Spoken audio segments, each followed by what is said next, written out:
Cario twristiaid ydy gwaith y tren stêm heddiw.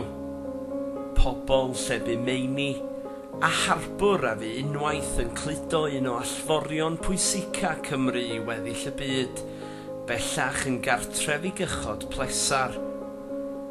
Ond os am ddysgu chydig mwy am y diwylliant y gorffennol, mae'r profiadau i gyd ar stepan y drws.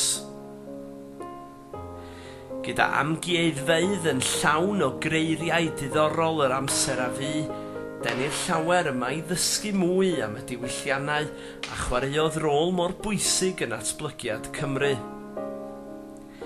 Heddiw mae'r diwydiant a oedd unwaith yn cyflogi miloedd yn denu cwsmer o fath gwahanol.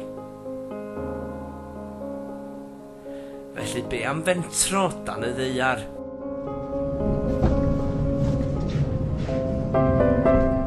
A profi rheilffordd serthaf Prydain Fawr.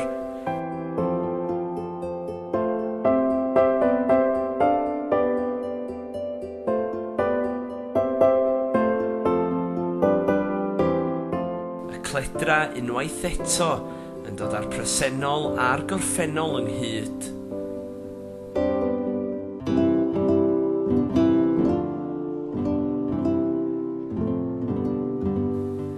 Cyfle i ddarganfod llynnoedd tanddearol a dyllwyd fodfedd wrth fodfedd.